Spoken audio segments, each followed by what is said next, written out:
First tonight, the masks are finally coming off. Finally, even in far-left states like New York and Illinois. For vaccines for companies with more than 100 employees.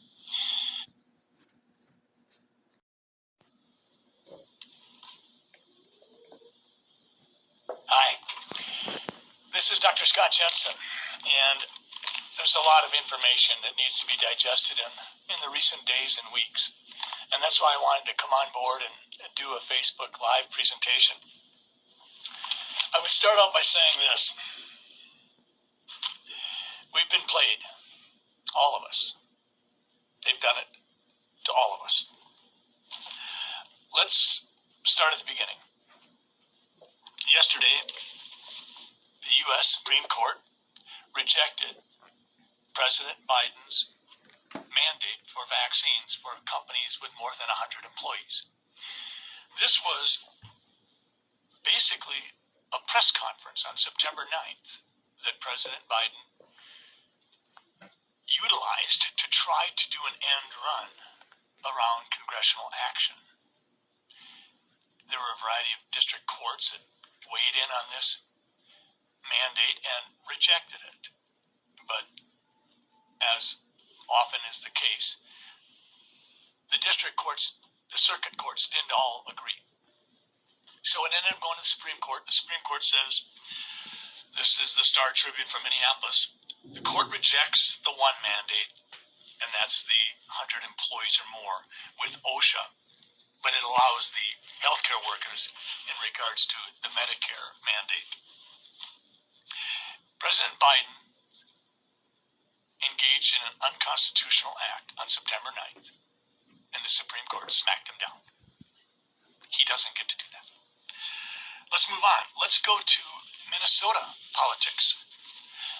The Department of Health, the commissioner, Jan Malcolm, their department decided that when it comes to treating sick COVID-19 patients and using monoclonal antibody infusions, what matters isn't the typical assessment of how sick is a patient, which is what us doctors do. We triage in the office, in the emergency room, in the ICU. But the Minnesota Department of Health said that no, the priority isn't how sick a person is, or even potentially how much benefit they might receive from the monoclonal antibodies, but instead race was a qualifier. So today, the Star Tribune reports that race has been dropped as a qualifier for monoclonal antibodies.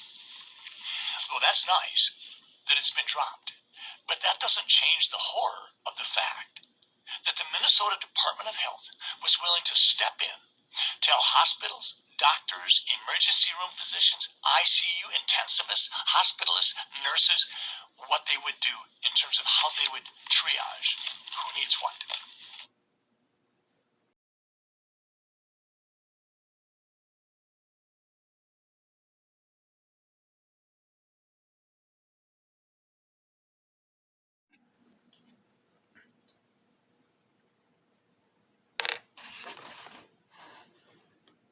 Fuck you, fuck you, fuck you, fuck you.